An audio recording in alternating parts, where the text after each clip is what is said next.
Okay, everybody. So, welcome to my online book launch at Shindig. My name is Naveed Saleh. I am the writer and author of the book, The Complete Guide to Article Writing: How to Write Successful Articles in Print Markets.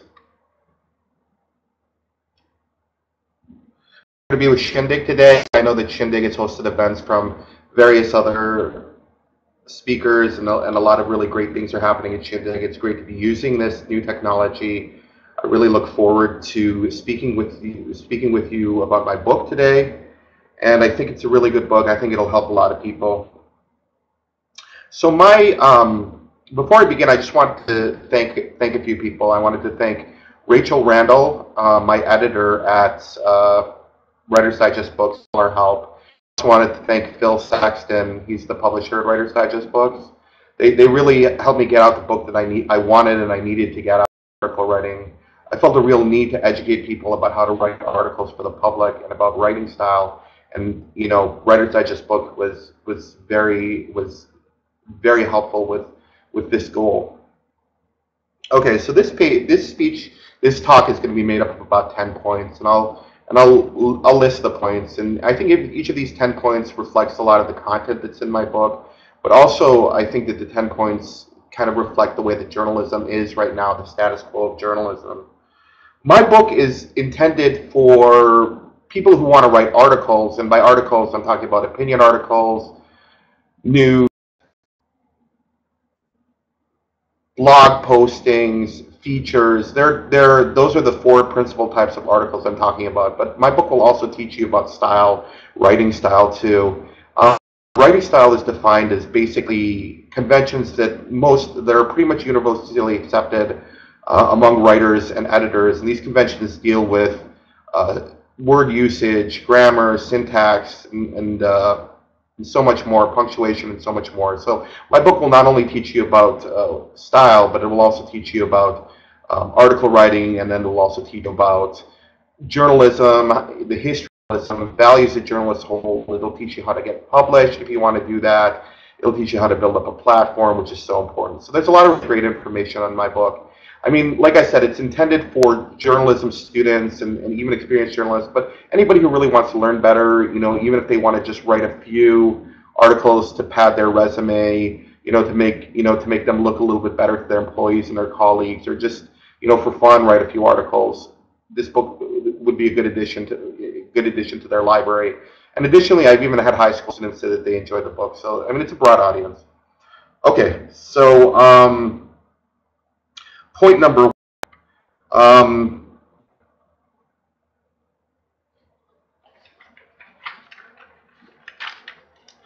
Well, before I get to point number one, I just wanted to mention one other thing that, when I wrote this book, journalism is a constantly changing field. And when I wrote this book, it was a snapshot it was a pretty good snapshot, but it was a snapshot of journalism at the time. I mean, even in the time since I've written it and since I turned in the last copy of my manuscript in the summertime, so much has changed. So it's really hard to capture journalism at one specific time, but I mean, I did my best. And I just want everybody to know that so much changes even in the time that we turn in books. But that being said, let's go on to the points. Okay, so point number one. Anybody who writes for the public is a journalist.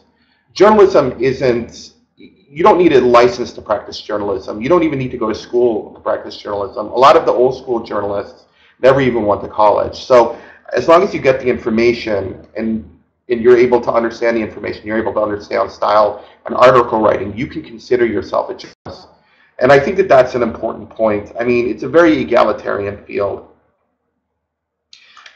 And I think, like, most recently, the biggest thing in journalism recently has been the idea of citizen journalism. And this is the idea that anybody, anywhere with an internet connection or a smartphone can report the news. And I think, we've been evolving towards this, but for a long time we weren't able to do it because the technology limited us from really disseminating news among the public. But now, with the rise of citizen journalism, everybody can be a journalist. Are you guys able to pull up my images?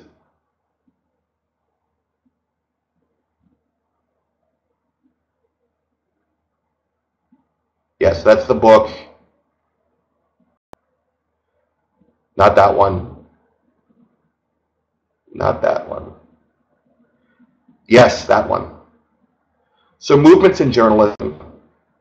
If you're able to consider journalism as having many movements, and this image really just shows the movements over the last 100 years, we've kind of evolved towards citizen journalism. Initially, like with the yellow journalism at the turn of the century, journalism was very sensationalistic. But as we proceeded through the 20th century, it became more objective, quote unquote objective, and more interpretive. Eventually, it became the focus shifted. It became more narrative with new journalism, and then we started really seeing journalists towards the millennium concentrate on citizen journalism, which really talked more about community. But now, finally, we've got to the point where it's been more citizen journalism. So that was the first point I wanted to start with: the idea that anybody who wants to write articles for the public can consider themselves a journalist. And a lot of professors have really, any great thinkers and great minds have really forwarded this idea of citizen journalism and that everybody is a journalist, including Jay Rosen, who runs this blog. He's an NYU professor who runs this blog called Press Think, which I suggest everybody takes a look at. And there was another man who I had interviewed for my book. His name was Mark Cooper. He's the professor of digital news at USC Annenberg. And he had given me a quote which I thought was really great. I used it in my book, but it really talks about citizen journalism. It says, "Journalism is now a mix of professional and amateur. Sometimes the amateurs are much better than the professionals, and it's true in poker too. There are professional poker players and there are amateur poker players, and sometimes the amateurs kick your ass. Journalism is about storytelling. Sometimes the amateurs are much better than the professionals. There's a lot of natural storytellers out there, and there's a boatload of journalism students who get master's degrees and can't tell stories." Okay, so moving on to point number 2. Point number 2 just deals with the idea of style. I had talked a little bit in the introduction about style, and and to redefine it once again, style is considered pretty well accepted or universal conventions on syntax, flow, word usage, punctuation, and more. When I was writing the first section of my book, I ended up spending a lot of time looking at style, looking at a bunch of different style manuals: the AMA Manual of Style, Chicago Manual of Style. I looked at the AP Style book. I looked at Fowler's and Elements of Style. I really did a lot of work in order to help the writer understand how to build up a bread and butter style. And I think that I did the work, so the writer doesn't necessarily have to. So I really need everybody to take a look at the first 50 pages, which is like a primer on style. And when I talk about style, it's important to develop a good understanding of style, because it not only makes your writing more easily understood by your reader, but it also helps your editors, because your editors have to do less work if you understand style. I mean, to some extent, style is idiosyncratic, so there's really no one right way to write an article. I mean, different places use different style books. I mean, style manuals, like the AP Style Manual, a lot of newspapers. Chicago is used by a lot of book publishers, and some of the ideas are conflicting, or some of the ideas kind of are different depending on the style guide you use. For example, you may want to write out your numbers or use Arabic numerals depending on whether the style publication, the style guide at the publication that you're writing for prefers them. But a lot of times, style is pretty standard. Like, everybody uses semicolons. And these are some basic rules that you really want to understand when you're writing. So if you guys could pull back, I want to show another image here. It's a couple images before it's something I want to, it's figure 1.1. Yes, the 5 C's, excellent. So the 5 C's is an editorial concept, but it's something that I deeply considered when I was putting together the style section of my book. I think if you look at the style section of my book and you really consider it very closely, you'll see that every recommendation I make represents or reflects one of the 5 C's. Clear, concise, comprehensible, coherent, and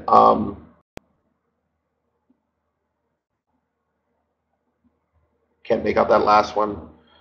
I've got it here. Cohesive, yes. Sorry about that. Yeah, so like those are the 5 C's that I talk about in my book, and they really reflect the style guidelines I have in the 50-page primer. I want to talk a little bit more about one particular concern I have with respect to style, and it has to do with labeling. Sometimes I think style helps us in that you're not necessarily labeling people or calling names in a way that hurts them. And with style, you have a better understanding of how to refer to people with disabilities. For example, the AMA Manual of Style suggests that you don't call people quadriplegics because it labels them as being nothing really more than quadriplegics. It's an all-inclusive term. You want to say that somebody is with quadriplegia, or another example would be like you don't use the word homosexual as a noun. You don't call people homosexuals because it labels them. People are more than their sexual orientation. Homosexual you can use as an adjective. Gay you can use as an adjective, but you really shouldn't be using a noun. Another example is that you don't call people Latinos or blacks. I mean, again, you're labeling people when you do that, and then you're kind of robbing them of their individuality.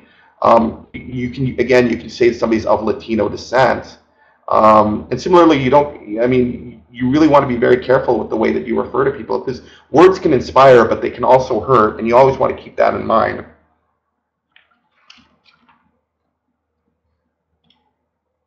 I remember another point that I want to make that deals with labeling is that I remember that certain I've been reading a lot of newspapers where people still kind of label people, call them quadriplegics, and call them mentally disabled, or make other blanket statements that are hurtful. And I've noticed that the AB Style book has more recently been concerned with doing away with some of these labeling, these ideas of labeling, like people can no longer refer to people as illegal immigrants because these people aren't intrinsically illegal. But nevertheless, I think more needs to be done. The other thing is you want to be really careful when you say that people are suffering. A lot of times we don't know if people are suffering. I remember I was interviewing, I was doing a piece on physicians with disabilities, and I was tempted to say that one of the physicians was, suffering because she had to use a wheelchair. But then I had actually read an account where another person had said, "Oh, I'm not necessarily suffering because I'm using a wheelchair. It's just like an accessory to me now. I've gotten used to it. It's like my glasses or my notebook." So people don't necessarily suffer from their disabilities, and it's something we have to think about. And that's where style comes into play. You know what I mean? It'll help you better understand how to use words to refer to people, and it's kind of like somebody else is doing for us on how to be sensitive about these issues. So we might as well follow them. Okay, so let's go on to point number 3. Point number 3 deals with 3 cardinal tenets that I discuss in my book: coherence, transparency, and verification. I think that these ideas are very important to the journalist, anybody who wants to study journalism. And I'll go ahead and define each one and give examples. But when you boil down journalists to these 3 cardinal values, I think coherence, verification, and transparency are really the most important things we want to talk about. Understanding of these points comes from the book The Elements of Journalism by Bill Kovac and Tom Rosenthal. I mean, it's a hearty read. I really suggest anybody who's interested in journalism take a look at it, especially if somebody's very interested in seriously pursuing publication. Okay, so the first tenet is coherence.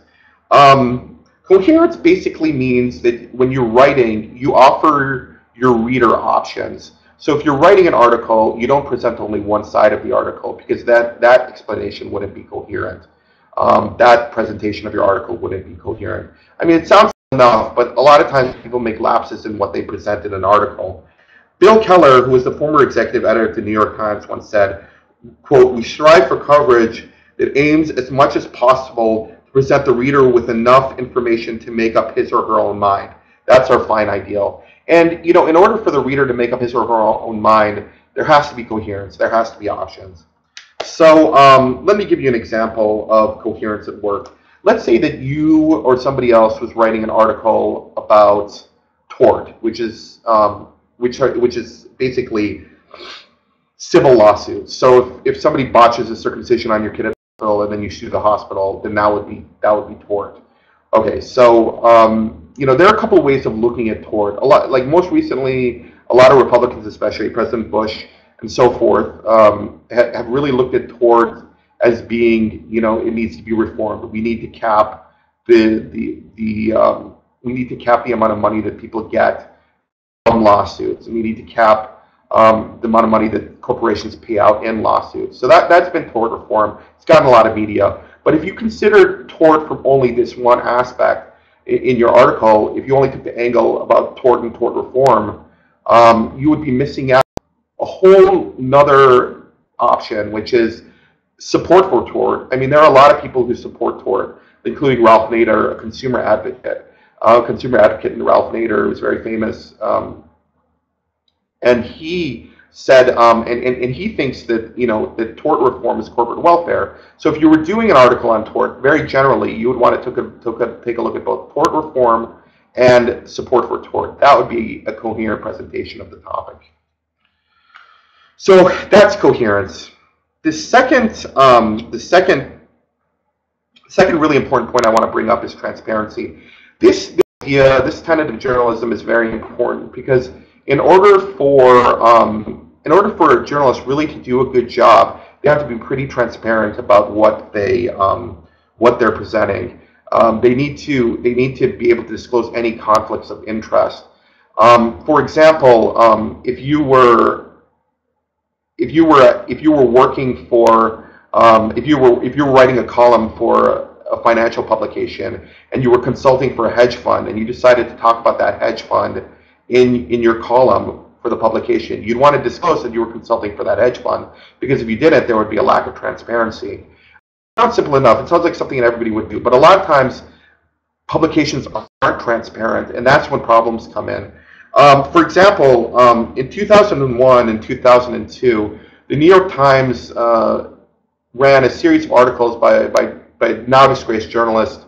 Her name is Judith Miller. Anyway, the articles talked about how Saddam Hussein and Iraq had the capacity to produce nuclear weapons and wanted to go to war. And she based a lot of this reporting on information she got from a man named Ahmad Chalabi, and he was part of the the Iraqi nationalists or whatever. And he was lying. He was flat out lying. And Bush kind of used these, and Judith Miller was not representing the truth at all properly. I mean, her explanation wasn't coherent. It wasn't the proper option.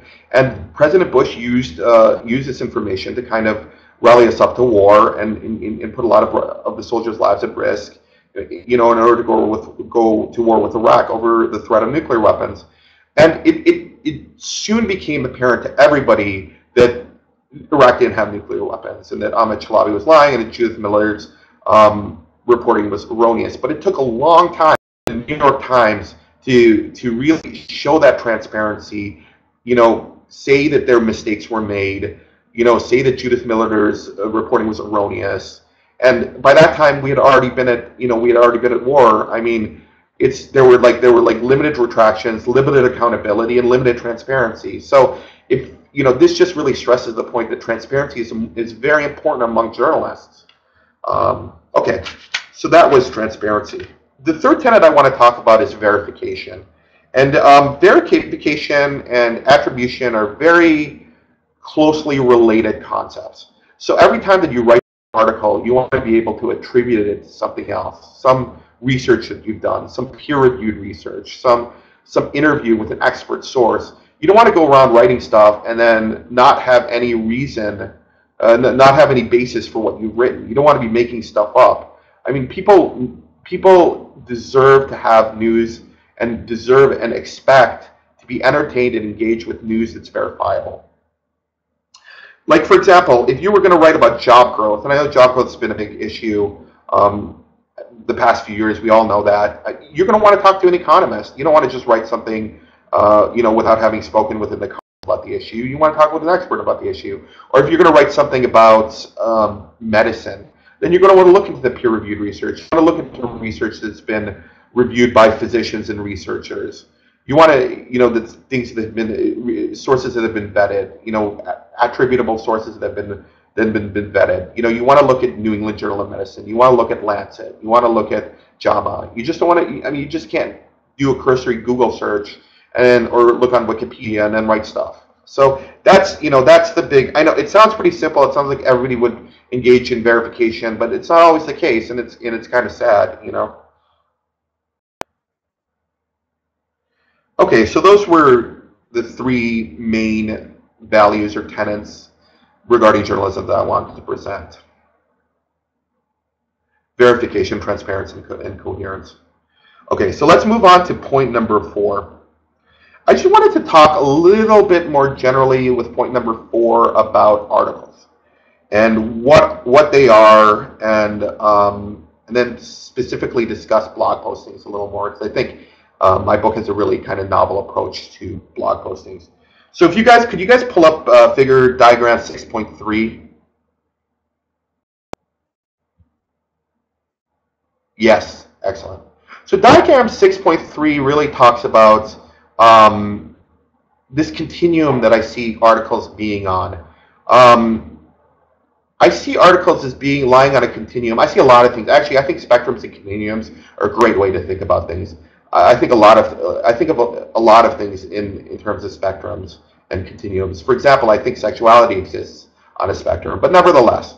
So with article writing, you can put it on a spectrum or continuum. On one end, you have facts, and on the other end, you have opinions.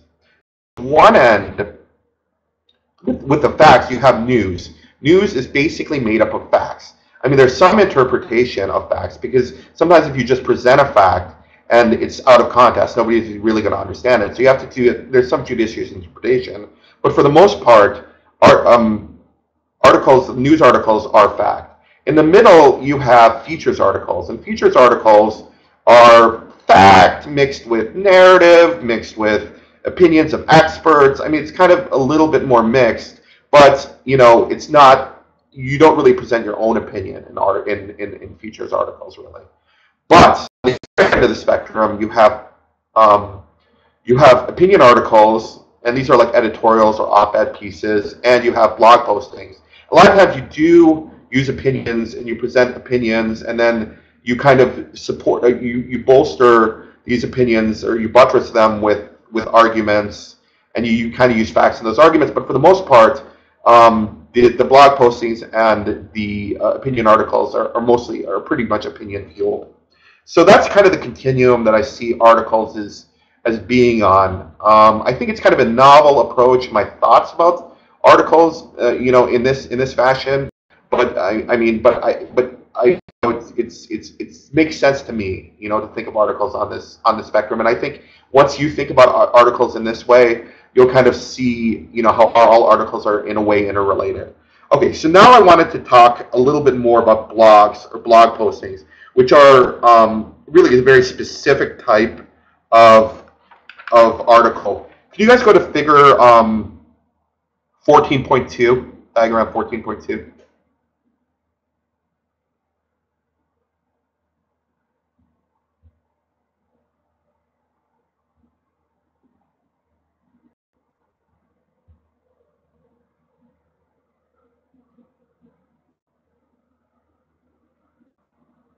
Okay, that's okay. Don't worry about it. Anyway, I was gonna. Figure 14.2 was something that was a figure that really dealt with blog postings and how blog postings really represent an admixture of several different types of article types. For example, like news articles, many many blog postings are short. They use shorter sentences. They use shorter paragraphs. They kind of weigh the end of the sentences down with the most important information. You know, a lot of times the independent clauses go at the end of the sentence, and that's kind of more broadcast style, and it's kind of like it's a shorter, more direct way to present information. So overall, blog postings are shorter like news. They're also more topical like news. Additionally, like news articles, blog postings use something called alternative story forms. And alternative story forms are just different ways to, a lot of times you incorporate visual elements in order to present the news. And I talk more about alternative story forms in my book, in the section on news. So that's kind of like postings are like news.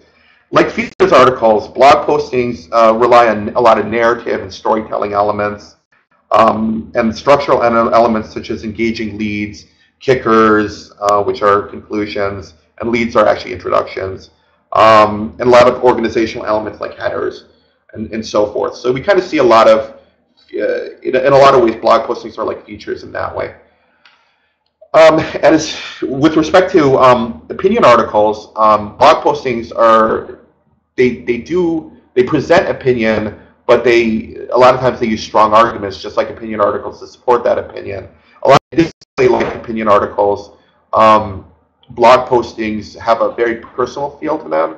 So again, you know, this idea that I'm having is kind of a new one. To view blog posts, because blog postings are really an emerging article type, to view them as being an admixture is kind of a new idea, but one that nevertheless makes sense, and something that I talk at length about in my book.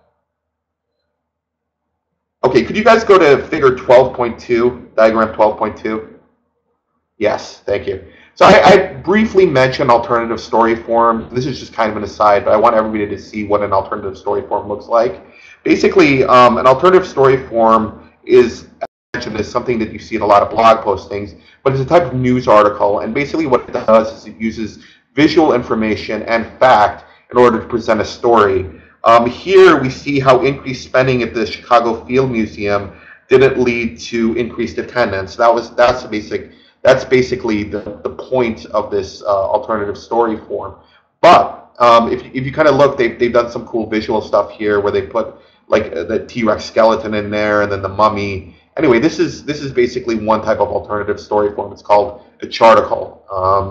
And again, you know, I'm almost a little bit hesitant to use that word charticle because it does sound jargony, but it's pretty much, you know, it makes good sense because it's kind of like a little article mixed with, you know, a chart. So that's alternative story, and they're really hot right now. You know, if you look at if you look at some of the research pointers done with our eye track studies, you'll find that they're really an dramatically underused type of article, but nevertheless they're fascinating and really very helpful. Okay, so those are charts. Okay, let's move on to point number 6. Point number 6 really deals with the idea that you're writing articles, you not only want them to be informative, but you also want them to be entertaining. And we often forget that when we are writing articles, you know, whatever they may be, news, features, opinion articles, blog postings, we want to really entertain and engage our audience. You know, we can't say that, you know, we're only providing information, because then they could read the encyclopedia. We're also providing entertainment, and as writers, we have to see ourselves as being entertainers to some extent. I mean, maybe we're not doing comedy on stage or acting in a movie, but we still are entertaining and engaging the reader. So, you know, you want to choose the right facts, but you also want to be able to frame them using narrative elements in order to really bring out the energy value in what you're talking about. So, when I talk about narrative, you know, I'm talking about imagery, analogy, backstory, allusions, abstractions, anecdotes, archetypes, juxtaposition, and so much more. I mean, I really talk a lot about narrative in my book, you know, and I really think that I looked at a lot of the works of some really great narrative scholars, people like Roy Peter Clark and William Blundell and a bunch of other people. So if you really want to learn more about narrative and how to incorporate it and weave narrative and fact into your pieces, I think your articles, I think my book's a really great place to go and read about it. But anyway, you know, just to give you an idea of a really very interesting narrative concept that I talk about in my book, could you guys pull up figure 11.1? I want to show everybody the ladder of abstraction, which is a which is a kind of a narrative concept, and that it helps you really, okay, great. So this is the ladder of abstraction. At the very bottom of the ladder, we have ideas, and these ideas are put in a very concrete form. For example, with this image, we see, with this image, we're considering white-collar crime. And the ladder abstraction kind of looks at the bottom of the ladder, we have concrete images. In the middle of the ladder, we have general ideas. And at the top of the ladder, we have the most general concepts. As we go up the ladder, things go from specific to general. So with respect to white-collar crime, if you're reporting on white-collar crime, at the bottom of the ladder, you would have the idea that maybe some stockbroker had used non-public information to make a stock transaction, make money off a stock transaction. So that would be a very concrete image. It would be a very concrete. It would be a very concrete idea. In the middle of the ladder, we would have, as we become more abstract and go up the ladder of abstraction, we would have the idea of white-collar crime more generally, and then at the top of the ladder, we would have abstract ideas, which would be like greed and crime. So, when you're writing an article and when you're using fact and narrative, you really want to be able to manage this ladder of abstraction really well. You want to be able to climb up and down the ladder in your article. And this is another concept I talk about at great length in my book, but I just wanted to give you guys an example of narrative at work and like just a narrative principle. Okay, great. So now let's go on to point number 7. I view journalism as being very multidisciplinary. So I guess a lot of people, historically, a lot of people have looked at journalism as being a narrative, very narrative driven, and that you really need to look at, Greek tragedies, and in order to understand narrative, you need to look at Greek tragedies and Shakespeare and some of the great works by many of the modern writers, and it kind of have taken a very historic look at it. The Bible, they draw their understanding of journalism from narrative. But I love narrative, but I think that or storytelling. I love narrative or storytelling, but I think a lot of journalism is science-based too. I think take a lot of scientific ideas and really consider journalism from a scientific perspective. And I think that that's where my book differs from some of the other books out there right now. And probably reflects my background, because I had more of a scientific background, because I went to med school and then I went to journalism school, science journalism school. So I have a really kind of scientific. I'm predisposed to look at things in scientific terms. So I just wanted to bring up the idea that I think science is very useful to the journalist, and thinking about scientific theory when writing your articles is very useful. So some of the ideas that I bring up that are science related in my book relate to finance, psychology, game theory, education, medicine, communication, and a lot of other different types of sciences. Really, I kind of have a broad knowledge of science, so I really brought in a lot of very specific points that I think are very, very good and very helpful to the journalist. Could you guys pull up figure 8.1? Great. So this figure is Bloom's taxonomy. It's a figure that you'll find in my book, but it's a scientific concept that I think is very useful to the journalist. Bloom's taxonomy maps the process of learning from memorization all the way up to creation and synthesis, and it's a pyramid that all writers of articles or really any learner progresses through. At the beginning, you're just learning the information, making it so that you can regurgitate it or tell, or just like repeat the information. But as you think about it more, you're able to kind of synthesize this information. And this is an educational concept that I think it's very useful for people to think about when they're writing articles, because the good journalist will proceed along this pyramid. Will proceed up this pyramid along this taxonomy. So that was one of the things I talk about in my book. One of the more science-based or education-based ideas that's useful for journalists. Another topic I talk about, at great length in my book, another scientific topic that I talk about that's of use to journalists is the idea of sampling bias. And when researchers do studies, they want to make sure that the participants or the samples that they choose are representative of a whole population. For example, if somebody were going to look at the average height of a human male in the United States, and then they just looked at they just tested or sampled males from the or men from the NBA, then that number would be, very much that the height of an NBA player is much larger than that, or much greater than that of a regular person. So, or an average height person. So, that there would be sampling bias there. They would be looking at the wrong. They would be taking when considering the study, they would be looking at the wrong population. They would be looking. They would be sampling from the wrong population when doing this study. So, similarly, when you're picking sources, you're choosing sources for your articles. You want to make sure that these sources represent everything. That you're not having a problem with sampling bias. You want to have a right mixture of participants and experts and witnesses. You don't just want to choose only experts or only eyewitnesses. You don't want to have any kinds of sampling bias there. So, another example of sampling bias that I really quite like is the idea, is that I watch a lot of these gold mining shows where, I watch way too many of them, but I find it really fascinating when these guys go out and try to find gold. But a lot of times what they do is that they drill for the gold, or they pan for the gold, and they pan in a couple places or drill in a couple places, and then they make this assumption that there's gold in that ground. But they could very easily be going, this is not scientific, be projecting a sampling bias. The couple pans doesn't represent if there's gold in that ground or not. And this is just a really, if there are any other avid watchers of these kinds of shows like Gold Rush or Bering Sea Gold, you'll understand what I'm saying. These guys shouldn't be making decisions based on a couple pens, but they do, and that's an example of sampling bias. So sampling bias is something you're going to want to avoid in your writing.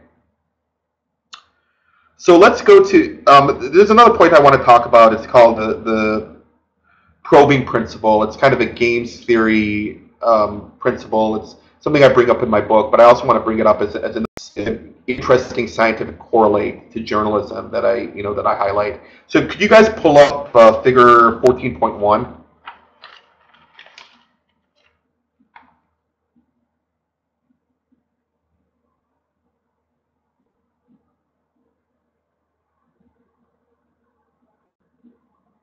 One's probing principle. I think I saw it earlier. It's the probing principle one. Yes, thank you. Excellent. So this probing principle, thanks guys. So this principle is the idea that when people are engaged on the internet, when people are reading, they don't read methodically. Nobody reads methodically. We all kind of scan, we jump around, we see what we like. We're constantly hypothesizing about what content there is, about the nature of the content. Then we're appraising and we're re-hypothesizing. It's kind of this circle of like appraising content and then hypothesizing about the content, thinking about the content, and then like re-hypothesizing about the content. And this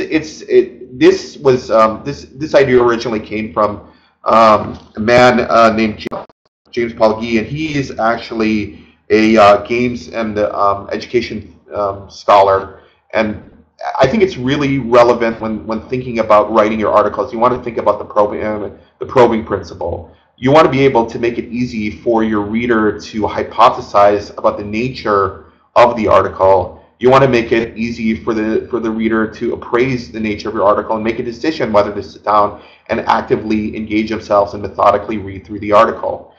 For example, if you were going to write an article and you were going to use headers, a lot of times it's used to use like very proper noun or specific references in headers when breaking up the text in your article, because that makes it easier for the reader to understand the flow of your article if there are proper nouns. Very general headers won't really help the reader understand the flow of your article or the nature of your article. And that deals with headlines too. You want your headlines, especially in an online setting with an online publication, you want those headlines to be very specific, because it helps out with this probing principle. It helps the reader appraise and hypothesize. So, and I think that's an important point. I about the examples of how I use scientific theory in my book to describe journalism.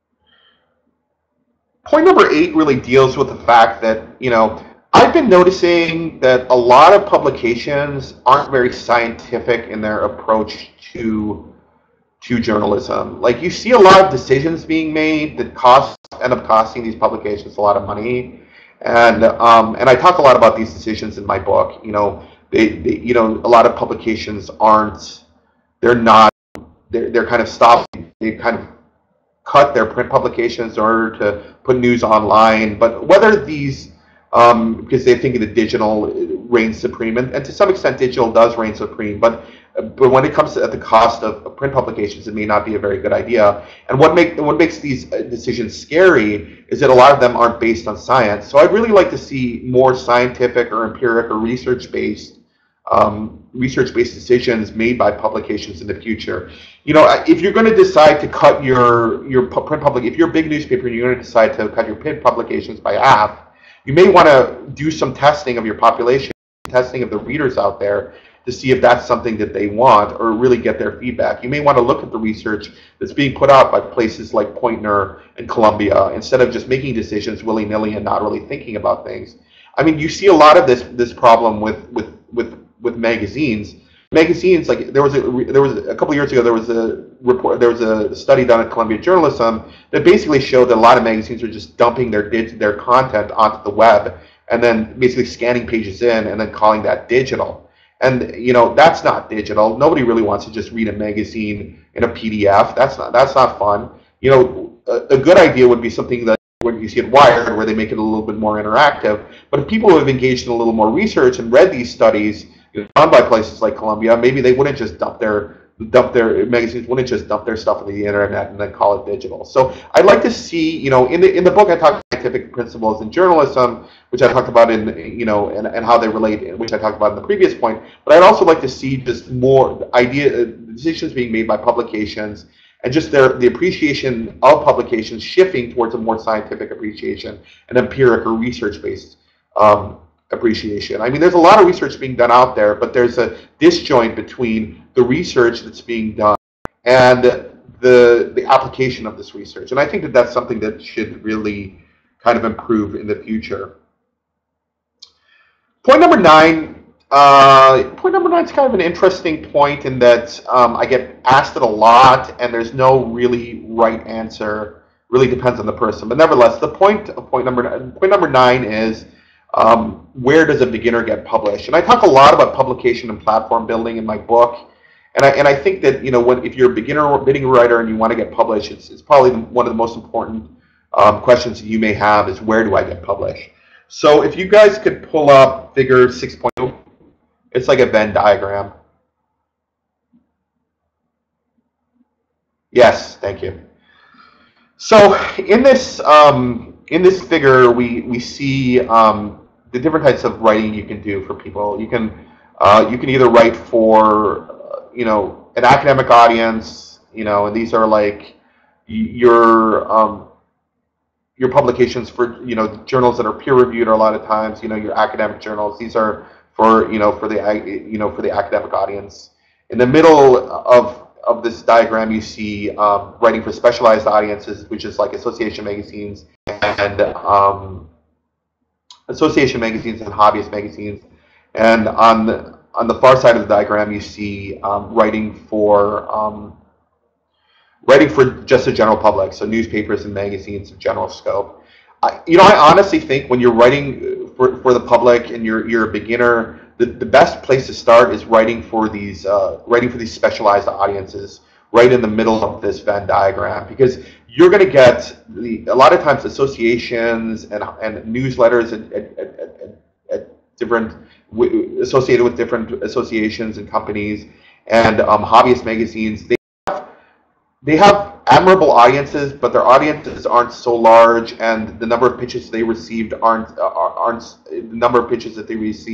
isn't so astronomical that you can still appeal to them with a good pitch and get published. So I think that in the middle of this diagram, writing for specialized audiences is really the best place to go if you're wanting to write some articles and really get your name out there. And we all belong to associations. I mean, I've been looking, and a lot of these associations have publications. So querying or pitching to these publications is really going to be key to your success. Like I've been most recently looking at publications associated with the American Bar Association, for physician assistants. I saw one for chemistry teachers and physics teachers. I mean, there's a great variety of places to write for and really kind of get your foot in the door, get those initial bylines, those clips posted on your resume, and really get started. So I think that that's really the best way to go in the beginning. And granted, some people may have an idea that appeals to a much larger audience, and writing for some bigger publication, and if the quality of your pitch is great, and even if it's your first time out, you may be able to land something at a much larger publication and use places like Media Bistro. And I talk a lot about how to use different resources like Media Bistro and Writer's Digest to find out more about places to publish. So you may have a chance going big in the beginning, but nevertheless, if a safe and a good way to go is just to go with the specialized audiences. And a lot of times it gives you the option to work with an editor, which is so important when you're beginning. I think working with an editor, learning how to write with an editor, learning style from an editor, no matter where you're writing, whether it be a big publication or small publication, is really one of the most important, because that practical real world experience you can't really buy anywhere else. Okay, so that was point number 9.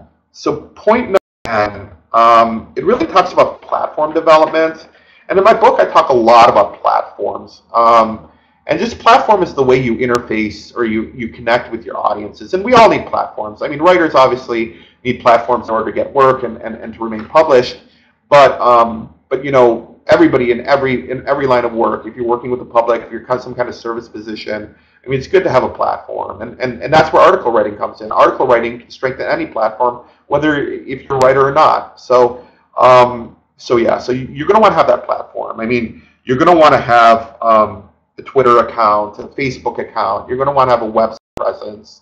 You're going to want to be able to, follow along with social media and really interact with people. And my book really gives a lot of really great tips on how to do all that.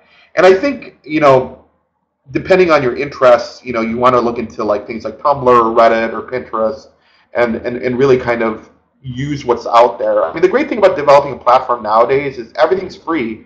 For the most part, you don't really have to pay for these premium services. You can design your own website. You don't need to rely on things like Dreamweaver and HTML and just, and Java and script and everything else to put together. I mean, a long time ago it was harder to build your own website, but now it's so much easier. Even I know how to use I know somewhat design, but I even moved all my stuff that was Dreamweaver based over to Squarespace, because Squarespace is so much easier to use and aesthetic. It only costs me $10 a month.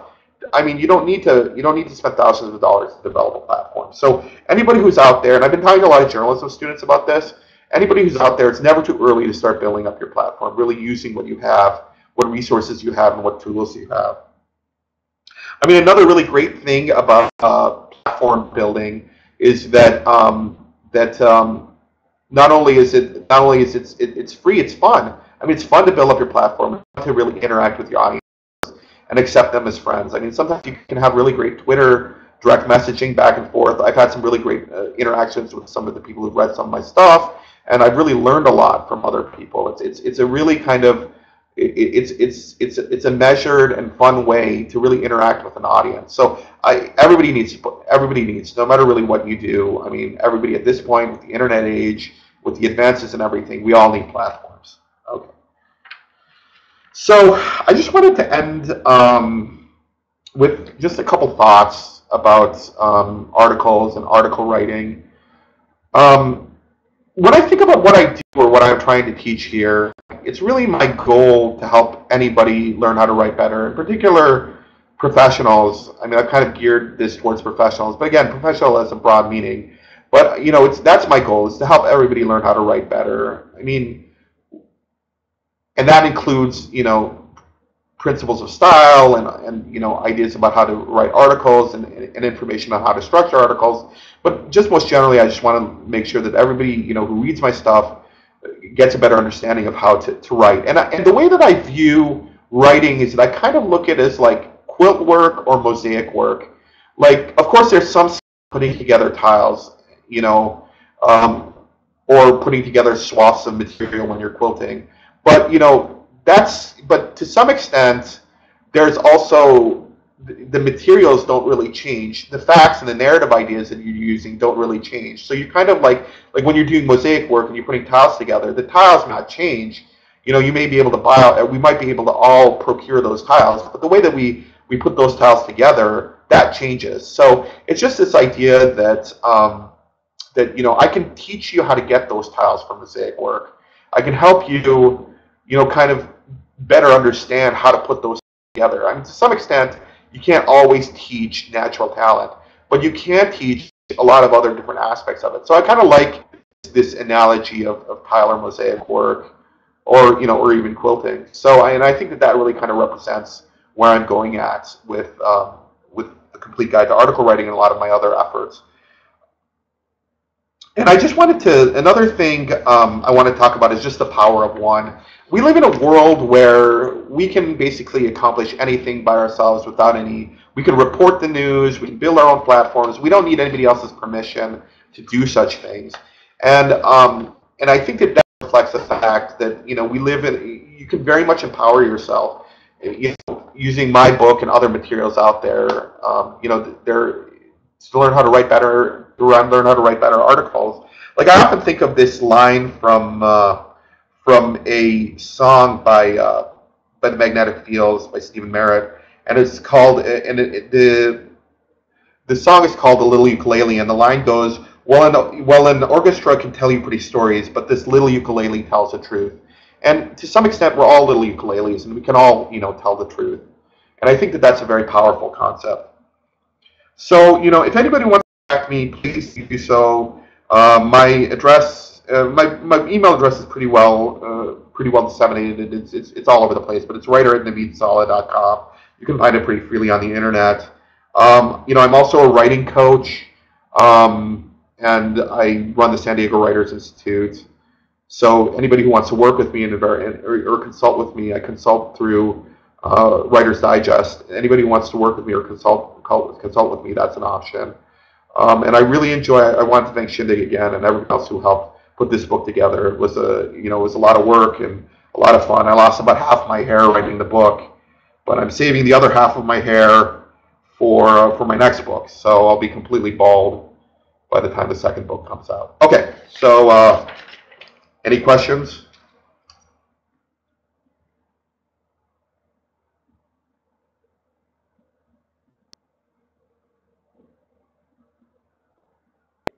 My question is who the intended audience of your book is. Is it journalist students or just in general people who would like to be journalists? Okay, great. Thank you, sir. Thank you for that question. I think that's a very important question. It's one I've talked about it. I've talked about great a lot of people because I think when you initially see this book, you think, oh, I need to be a journalism student or I need to be a journalist, and that's not necessarily so. The beginning parts, the primer of my book deals with style, and style, like I had mentioned before, is just like accepted conventions on how to write. Whether it be word usage or syntax or grammar or punctuation. And that section benefits high school students. I've got kids in my neighborhood who are reading that section and getting better grades in school. I mean, granted, my book only came out a month or two ago, but I've got a couple of kids who've been using it for their high school classes and have really kind of improved their grades. So if you just want to learn style, my book can teach that. I mean, if you want to get to a point where you're an accomplished writer writing for big magazines, my book will take you all the way there too. But if you just wanted to learn how to write a couple articles to help with work, or kind of build up your resume, or just get or just to please yourself and see your name on a byline and your name in print, my book will help you with that too. I think a lot of my book. I mean, if you were going to, anybody who was going to read my book, I would like to see them at whatever level, whether you're a high school student or, a college student studying journalism or interested in writing, or, a person stay-at-home mom or dad just wanting to learn how to write better, or even a journalism grad student, or even experienced journalist. I think everybody should read the book once through, because I think a lot of these ideas aren't really that easy to find in the world. Like a lot of books out there don't really talk about journalism to the depth, or it's not as current as I talk about in my book. But after that, I think it should be used as a reference. So everybody read the book once, and it's really intended for everybody, and then go back and refer to it later as a lifelong reference.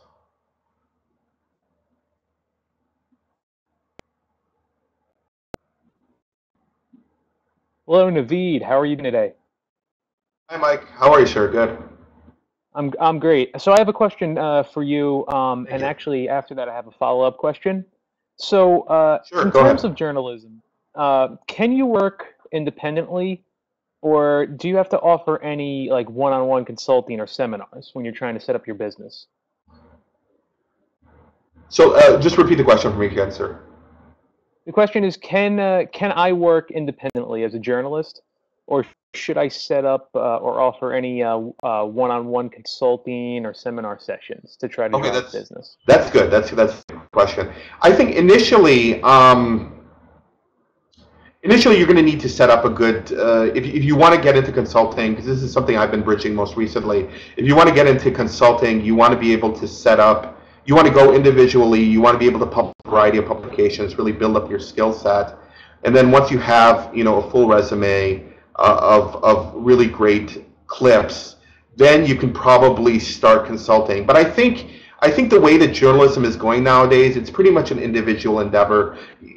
We can all basically forget about the idea of going to, anybody who's interested in journalism can forget about the idea of going to a newspaper, working there for 30 years, and then getting a retirement package, because that's just not going to happen. What we need to do is we need to, and this is what my book talks about, we need to engage in the tools that are out there, things like Media Bistro and Writer's Digest, engage the community, pitch different magazines, go it as an individual, and then once you've developed, a really strong presence, or once you've developed a good understanding of what you're doing, then you can start consulting as an individual. I mean, I set up all my consulting businesses and everything all by myself. I didn't need anybody to help me. I'm doing this all as an individual. I like doing this as an individual. I mean, one of the great things about being a writer is that you don't need a boss, anybody looking over you. We live in a very different time. I mean, it used to be that publications basically, we had to, either we were writing for a publication or we weren't writing at all. But things have changed considerably. Now we can write for you can set up your own blogger. You can go to Blogger and set up a blog. You can set up a WordPress blog. You can join the Yahoo Contributor Network. There's a bunch of different things we can do to go as individuals. So I think with my book and with my life in general and the way that I look at things, I think writing is very entrepreneurial. And I really encourage anybody who wants to write for the public, write articles for the public, just go it alone, especially in the beginning. I mean, eventually, if you get to a point where somebody offers you an option to work with, or casually work, or formally work with a publication, I mean, that's great. But you never want to lose the idea that as a writer, you're an individual, and as an individual, you have a soapbox, you've got a platform, you've got the internet, and you can do this all on your own. But thank you, that's a really great question. I think it's something that people really should think about more. It's just the power of one, power of the individual.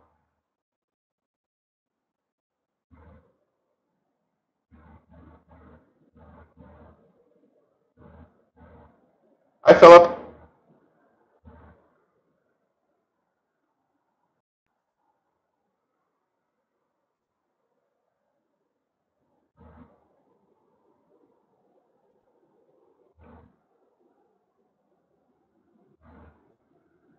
I think that's a very good question. Thank you for asking it, Philip. And I think, well, I'm going to tell you guys something about bibliographies. Okay, if you're doing research for an article, you don't need to. A lot of times, like I use really great university. I mean, I use university database when I'm doing research. So I look at, if I look at everything. I look at I kind of comb through with key terms. I use key terms to search basically every. A lot of times I use stuff like Medline or PubMed, and I use the key terms. But a lot of times, what I do is once I look through the bibliography to find more references, because a lot of times you'll not only find the one good article, but then you'll find a lot of your work is done for you once you look at the bibliography.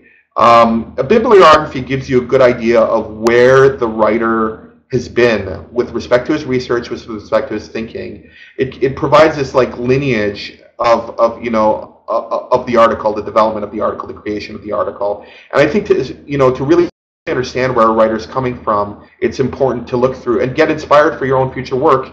It's important to look through a bibliography. So, like with respect to my book, this guy probably just looked at some journals and maybe looked at some old books.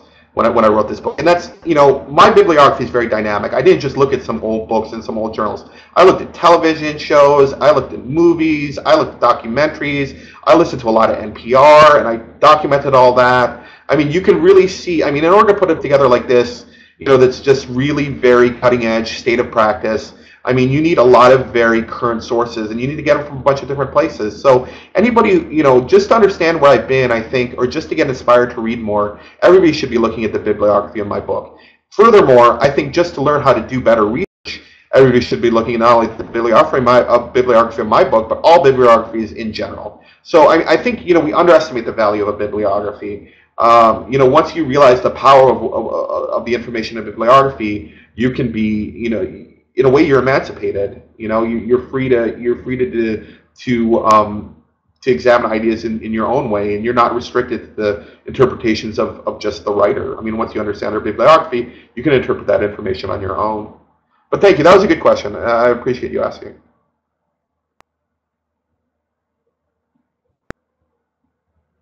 Hello again, Naveed. I have a Hi, question Mike. for How are you. you? If you have some time. Yes, sir. But before I get into it, Please. I want to thank you so much for this session today. It's been a great help, and your book's excellent. Thank you, sir. I really appreciate you guys. I really appreciate Shindig really helping me. I think it's a really great. I think it's a great service. I think this is very exciting technology. I think it's going to be very useful to everybody. I think it's aesthetic, and I really look forward to a lot more stuff done on Shindig. I've been very happy to see some of the big name presentations you've had. So I really appreciate Shindig for hosting me. But go ahead, sir. Sure. So my question is, so I'm starting to get into journalism. Sure. I start setting up my own platform and sending out pitches to publications. Sure. What's your advice? What's the best way to go about that? Okay, this is actually a very good question. This is the thing. A lot of people think, oh, I need to know somebody to get a pitch accepted. And unfortunately, to some extent, that helps. But if you've got a good pitch, if you really understand your publication, you can still get a really great pitch accepted. What you need to do is you need to go back 6 or 12 months, read every issue in there of your intended publication. So if you want to write for Texas Monthly, which is considered to be one of the best publications out there as far as magazines go, you want to read 6 to 12 months of Texas Monthly back issues. You want to be able to really understand the voice of that publication, or what they tend to budget, or what they end up, what ideas they allot articles to. Budget is just a fancy word. It's journalism jargon for editorial decisions made about which articles to place. But anyway, you want to really figure out, okay, what does Texas Monthly write about? Where does this intersect with my interests? How can I contribute to Texas Monthly? And then, look at the style, and style is one consideration, but you also want to look at the voice of the different readers there. And voice is just the unique way that people kind of piece their words together. So you want to be able to kind of, to some extent, be inspired by the voice of the publication, really kind of follow the style of the publication, whether it has its own published style guide or not, and really get in their heads and really go out there and pitch successfully. Another point that I think is really important is when we first start pitching anybody, is that you look at your interest, you see where they overlap with your desire to write. Like, you don't want to be writing something, especially in the beginning, you don't want to be writing something about something that you don't have any information or knowledge about. So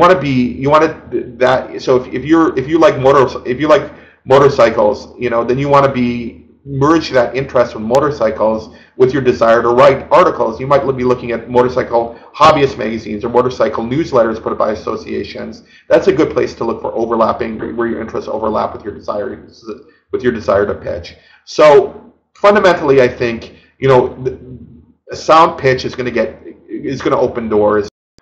Sometimes knowing somebody may open a door, but a sound pitch will do the same. I think there's still a lot of equality out there, and with respect to journalism. And then obviously, pitching about your interests is another really good point.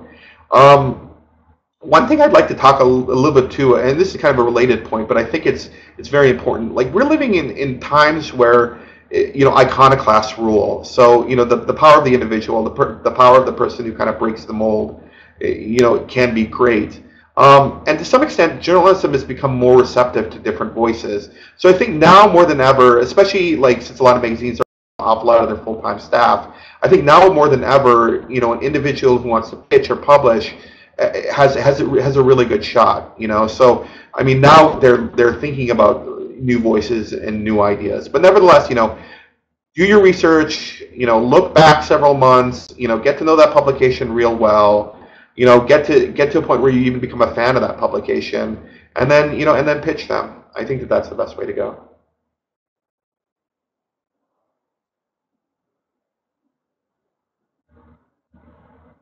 Any more questions?